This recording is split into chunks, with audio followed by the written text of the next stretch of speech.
semuanya, selamat datang di pembelajaran mikrobiologi. Kami dari kelompok 4 akan membahas materi tentang pertumbuhan mikroba, cara reproduksinya, cara perhitungan jumlah mikrobanya.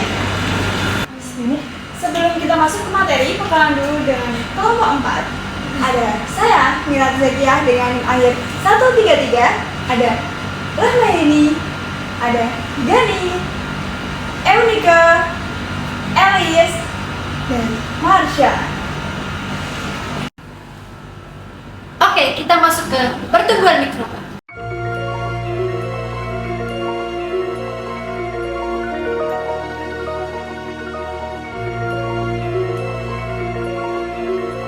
Jadi, pertumbuhan mikroba berarti bertambahnya jumlah sel, bukan ukuran sel, karena sebagian besar mikroorganisme adalah organisme uniseluler. Pada bakteri umumnya berkembang biak dengan pembelahan linear. Contohnya pada bakteri Escherichia coli yang dapat membelah setiap 20 menit sekali. Baik, selanjutnya kita masuk ke fase pertumbuhan sel. Dalam kultur batch, terdapat 5 fase pertumbuhan sel. Yang pertama, fase lag. Fase lag di mana sel-sel beradaptasi sehingga belum terlalu banyak pembelahan sel. Lalu yang kedua, fase log, yang di mana dalam fase ini terjadi pertumbuhan yang sangat cepat sehingga jumlah selnya naik drastis. Lalu selanjutnya fase transisi, yang di mana nutrisi mengurang secara tiba-tiba, lalu tertumpuknya metabolit. Lalu selanjutnya fase stasioner, di mana jumlah sel hidup dan sel mati seimbang. Dan yang terakhir yaitu fase dead, yang di mana begitu banyak jumlah sel mati dikarenakan kondisi lingkungannya yang tak mendukung. Pertumbuhan mikroba dipengaruhi oleh banyak faktor. Yang pertama itu ada suhu. Sikrofil hidup di daerah dingin, mesofil di sekitar suhu tubuh manusia, dan yang ketiga itu ada termofil, itu di sekitaran lingkungan panas. Yang kedua faktornya itu dipengaruhi oleh pH, ada asidofilik, alkalifil, dan neutrofil. Yang ketiga itu dipengaruhi oleh oksigen. Yang pertama itu ada aerob, anaerob, mikroaerofil, dan fakultatif. Selain itu, tekanan osmotik juga sangat dipengaruhi dan menentukan tumbuhnya mikroba. Mikroorganisme memiliki berbagai cara untuk memperbanyak diri. Yang pertama, ada pembelahan biner yang utama pada bakteri.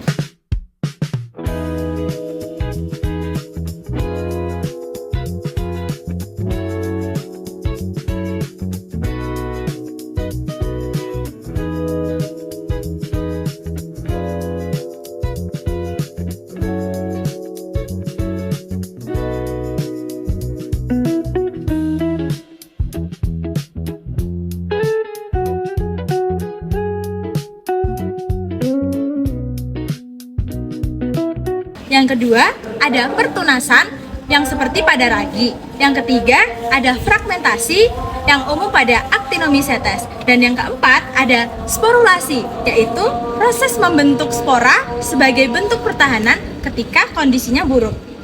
Selanjutnya masuk ke proses endospora dan sporulasi. Endospora sendiri memiliki struktur yang sangat kompleks. Endospora terdiri dari exosporium, spora, cortex, dan core yang terdiri dari DNA dan DPA. Nah, proses sporulasi.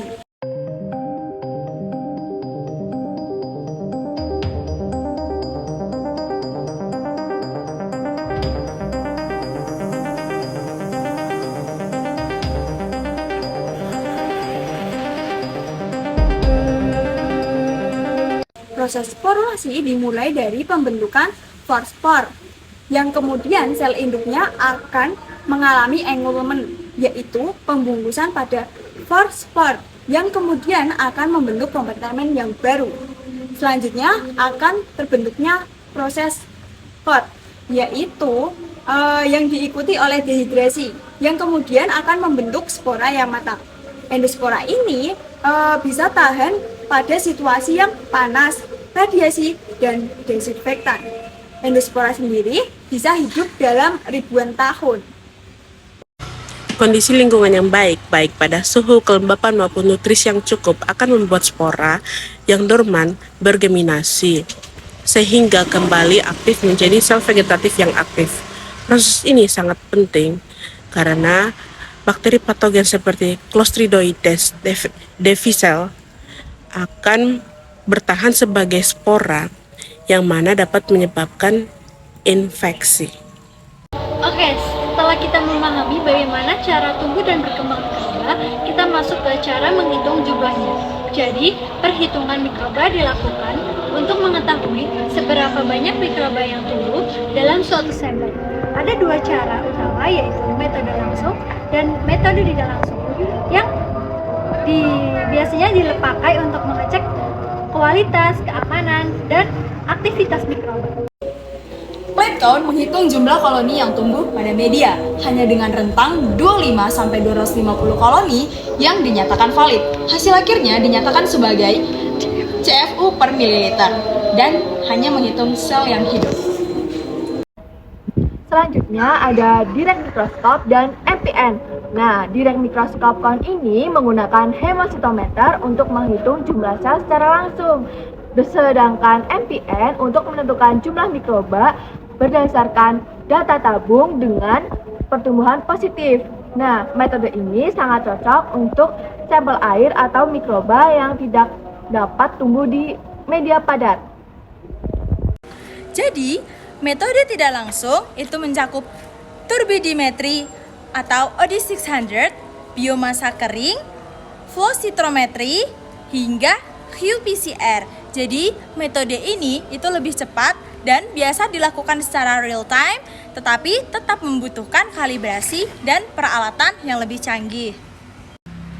Terima kasih telah menyaksikan video pembelajaran kelompok 4. Sampai jumpa lagi.